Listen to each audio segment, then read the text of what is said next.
YouTube, how you doing? Raj here. I hope you guys are well. Today I am back with a fragrance acquisitions video, a haul video. I'm going to be showing you guys all the bottles that I have bought since the last video I did, which I think was back in like December or maybe January this year. So you're looking at about 6 or 7 months here. I've sold more than I've bought, but yeah, really happy with how my collection is kind of progressing in terms of fragrances for different occasions, different types of fragrances for different seasons, and so it's taking shape nicely. So the first two bottles are actually repurchases, so I'm not going to say a huge amount of these on these because I've already reviewed them. So the first one is from the British house Penhaligons, and this one is Elixir. The bottle design, this is the new bottle design, it's changed slightly. And so this is the 100 ml. So I reviewed, so the last bottle I had was the 50 ml. This is great. This is like a cinnamon, cedar, rosewood. There's a kind of like a strange eucalyptus accord. A really interesting fragrance from Penhaligons. I think this is an Olivier Jacobetti creation, or maybe Bertrand Duchefort. Probably Olivier Jacobetti. Really like what Penhaligons have done here. And it's just a solid scent, better in the cooler weather. I wear it for work quite regularly. It has a nice kind of lingering sandalwood note as well. Next up, again, upgraded to a bigger bottle. A fragrance that I wasn't 100% sure I was going to buy again, because I think what I've realized with Dior Homme Sport is that if I wear it too much, it kind of gets a little bit annoying.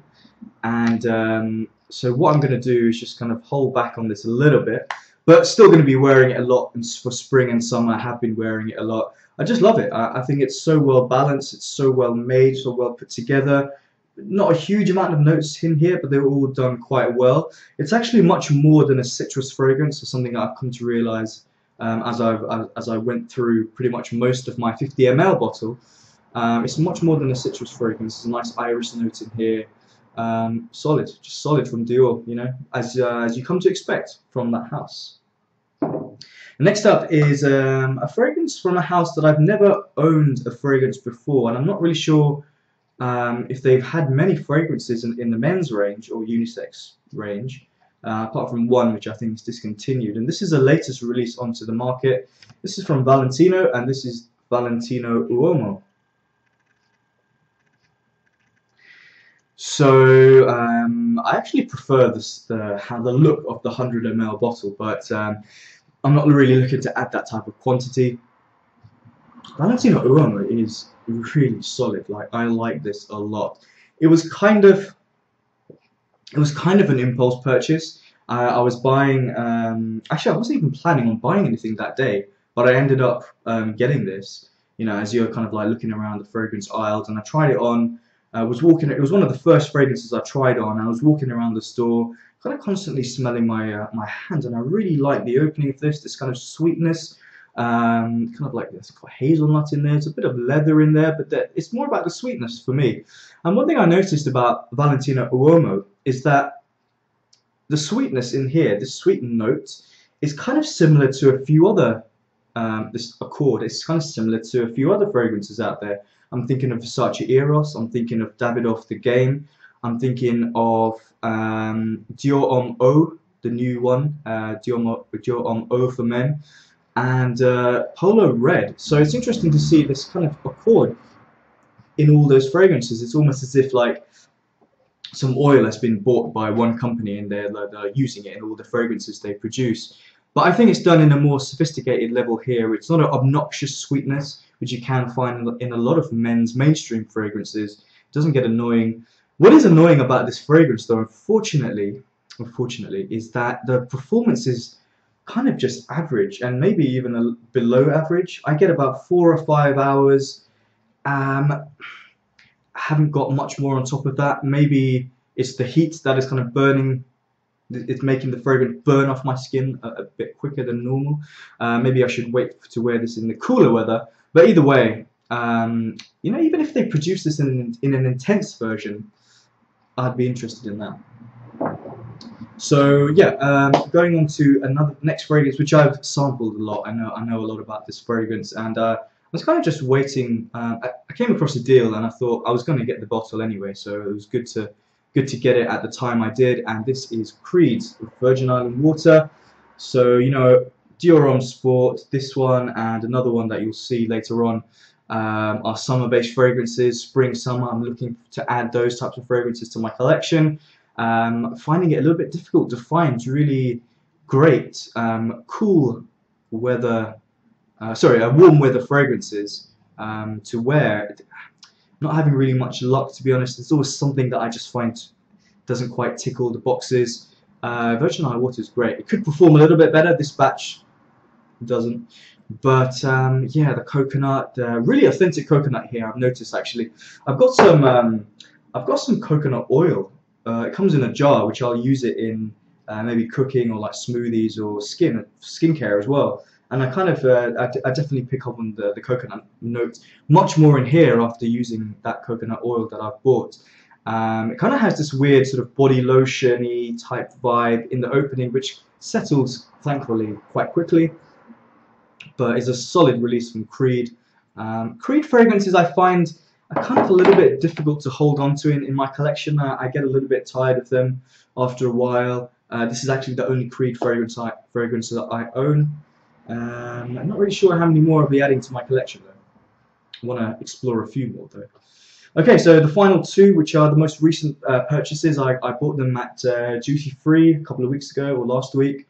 And one I knew about, which I'll show you now, and this is Guerlain Homme Intense.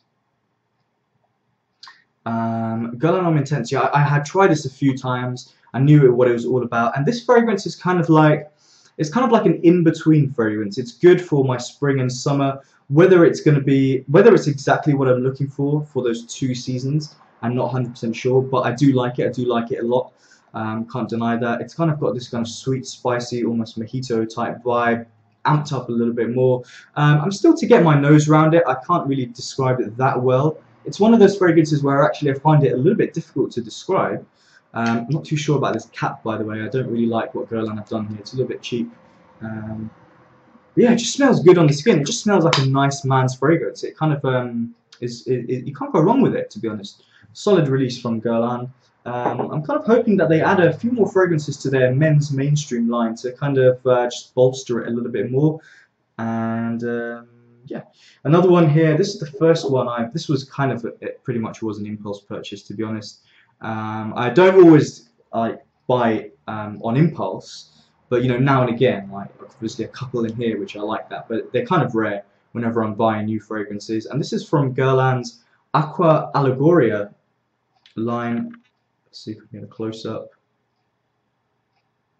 I don't know if it's zooming in, but this is Limon Verde. Yeah, I don't know if it's going to focus, but maybe here we go. Anyway, you'll have to take my word for it. This is Limon Verde or Verde. This is actually the latest release into the Aqua Allegoria line, and it is basically how Thierry Vasser created it. This is described as a lime note mixed in with a tropical note. It's like, I think on the box it said something like you're sipping a caipirinha, one of the cocktails. I think that's how you pronounce it. And it's got a really nice lime note. It's not really sharp, it's quite juicy, but it's immediately taken over by this maybe mango kind of a floral note in there. When I smelled this, I thought, wow, actually I really enjoyed it. I did about 4 or 5 sprays, which was too much. This is quite potent if you do too many sprays. It reminds me a little bit of something in the Hermès Jardin en Méditerranée. I think that's the name of the collection, which I don't know too well. I haven't tried any of them on skin, only on paper, but I kind of got that feeling with this. It kind of reminded me a little bit of that. Solid release from Guerlain. I think this line is quite affordable as well. 100 ml bottle. I got this for what, £40? So for me, that's reasonable. So yeah, so those are the bottles I bought. A few decants in there also. Some swaps, some purchases. What have I been enjoying recently? Oh, Mugler Cologne. That has turned out to be a great fragrance for me. I really like that. Maybe a bit too simple, but still really good. Acqua Zucchero from Profumum Roma. Juniper Sling from Penhaligon's is another one that did I buy that or did I swap that? I can't remember now.